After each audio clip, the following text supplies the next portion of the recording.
श्री स्वामी समर्थ। तर मंडळी, स्वामी समर्थ प्रकट दिनानिमित्त आपल्याला उंबराच्या झाडाची ही वस्तू आपल्या घरी आणायची आहे। त्यामुळे सर्व अडचणी दूर होऊन मनोकामना पूर्ण होतील। घरातील दारिद्र्य नष्ट होऊन नशीब उजळेल, आर्थिक भरभराट होईल, मुलांची पतीची प्रगती होईल, मनातील सर्व इच्छा ह्या पूर्ण होतील। फक्त आपल्याला एवढंच काम करायचं आहे की आपल्याला या झाडाची ही वस्तू ह्या दिवशीच आणायची आहे। यामुळे आपले भाग्योदय होईल। औदुंबराच्या झाडाखाली विसावलेल्या दत्तांची शांत प्रसन्न तेजस्वी प्रतिकृती। औदुंबराचे झाड हे दत्त महाराजांशी संबंधित असलेल्या महत्त्वाच्या गोष्टींपैकी एक सर्वदूत दत्त वास मानले जाते। 5 झाडांमध्ये ची मान्यता आहे। दत्त संप्रदायामध्ये या औदुंबराच्या झाडाला अनन्यसाधारण महत्त्व आहे। 21 गुणांनी परिपूर्ण अशा या औदुंबर वृक्षाखाली सद्गुरु दत्तांनी साधना केली होती। औदुंबराला भूतलावरील कल्पवृक्ष देखील म्हटले जाते। याचे मुख्य कारण म्हणजे भगवान विष्णूंनी औदुंबराच्या झाडाला आशीर्वाद दिला आहे की या झाडाला सदैव फळे येतील। औदुंबराच्या झाडाचे पूजन मनोभावे केल्यास भक्तांच्या सर्व इच्छा मनोकामना या पूर्ण होत असतात। औदुंबराच्या झाडाचे दर्शन केल्याने उग्रता शांत होते। शिवाय या झाडाची नियमित प्रदक्षिणा घातल्याने अपत्य प्राप्ती देखील होते। हिंदू धर्मात भगवान दत्तात्रय यांना ब्रह्मा, विष्णू आणि शिव या 3 त्रिमूर्तीचे रूप मानले जाते। पौराणिक मान्यतेनुसार भगवान दत्तात्रय विष्णूंचा 6वा अवतार मानला जातो। भगवान दत्तात्रय हे 3 प्रकारचे कलियुगातील देवता मानले जातात। सद्गुरु दत्तात्रयांचे नाव घेतले की डोळ्यासमोर येते ती औदुंबराच्या झाडाखाली विसावलेल्या दत्तांची शांत प्रसन्न तेजस्वी प्रतिकृती। औदुंबराचे झाड हे दत्त महाराजांशी संबंधित असलेल्या महत्त्वाच्या गोष्टींपैकी एक मानले जाते। या झाडामध्ये कायम सद्गुरु दत्त वास करत असतात।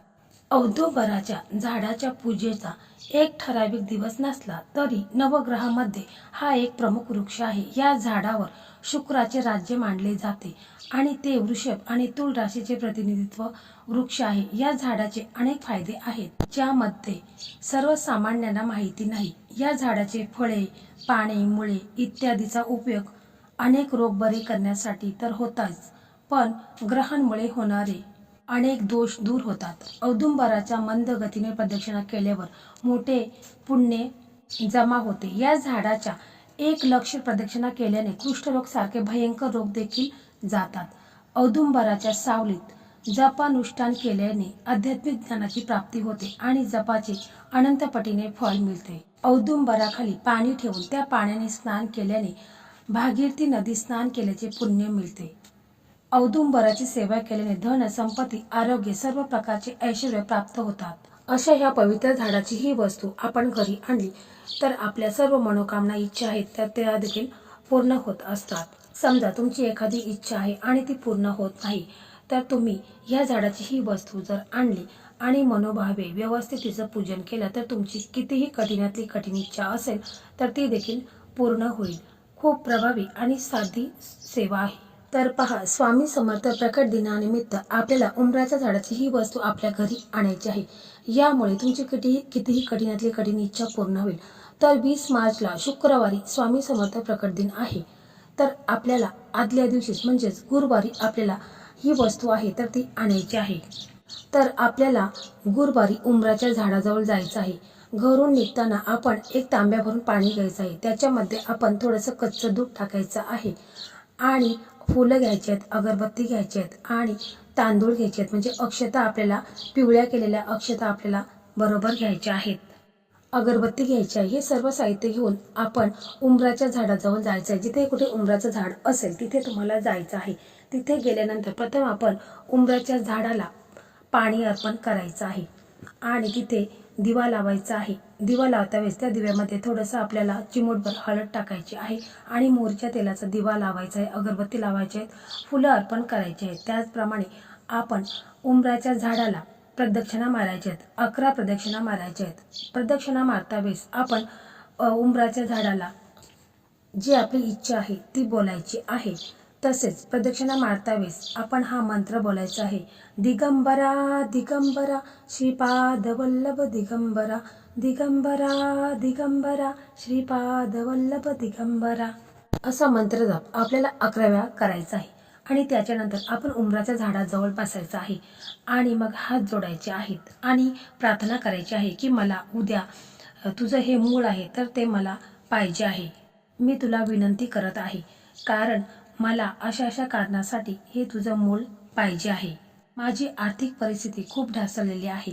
धनलाभासाठी आणि आर्थिक तंगी दूर होण्यासाठी मला हे तुझं मूळ पाहिजे. यासाठी आपण दोन्ही हात जोडून विनंती करायची आहे आणि मग आपण घरी यायचं आहे. मग शुक्रवारी स्वामी समर्थ प्रकट दिनानिमित्त आपल्याला शुक्रवारी जायचं आहे आणि तिथे जाता वेळेस प्रथम आपण एक तांब्यावर पाणी घ्यायचं आहे. त्याच्यामध्ये कच्चं दूध टाकायचं आहे, फुले घ्यायची आहेत, अगरबत्ती घ्यायची आहेत, अक्षता घ्यायच्या आहेत आणि मग तिथे जाऊन आपण पाणी अर्पण करायचं आहे. उंबराला प्रथम पाणी अर्पण करा, फुले अगरबत्ती लावा, प्रदक्षिणा मारा आणि त्याच्यानंतर मग प्रार्थना करा की मी हे तुझं मूल या कारणासाठी नेत आहे तर मला परवानगी द्या. आणि मग काय करायचं आहे की छोटंसं मूळ असेल तर ते तुम्ही अलगदपणे कापून घ्यायचं आहे आणि ते मूळ एखाद्या पिवळ्या कापडामध्ये घ्यायचं आहे आणि मग घरी यायचं आहे. घरी आल्यानंतर प्रथम जे मूळ आपण आणलेलं आहे तर आपल्या देवघरासमोर एक दिवा लावायचा, अगरबत्ती लावायची आहे आणि ते मूळ आहे तर ते गंगाजलाने स्वच्छ धुवून घ्यायचं आहे. जर गंगाजल नसेल तर स्वच्छ ताजं पाणी घ्या आणि ते स्वच्छ मूळ धुवून घ्यायचं आहे आणि मग एक चौरंग ठेवायचं आहे. चौरंगावरती पिवळं कापड ठेवायचं आहे, थोडीशी तिथे चणा डाळ ठेवायची आहे आणि त्याच्यावरती हे मूळ ठेवायचं आहे. या मुळाला आपल्याला अगरबत्ती धूप दीप दाखवायचं आहे, प्रार्थना करायची आहे की माझी आर्थिक परिस्थिती खूपच ढासळलेली आहे. मला पैशासंदर्भात भरपूर प्रॉब्लेम निर्माण झालेले आहेत. पैसा माझ्याकडे येतो परंतु तो पैसा टिकत नाही.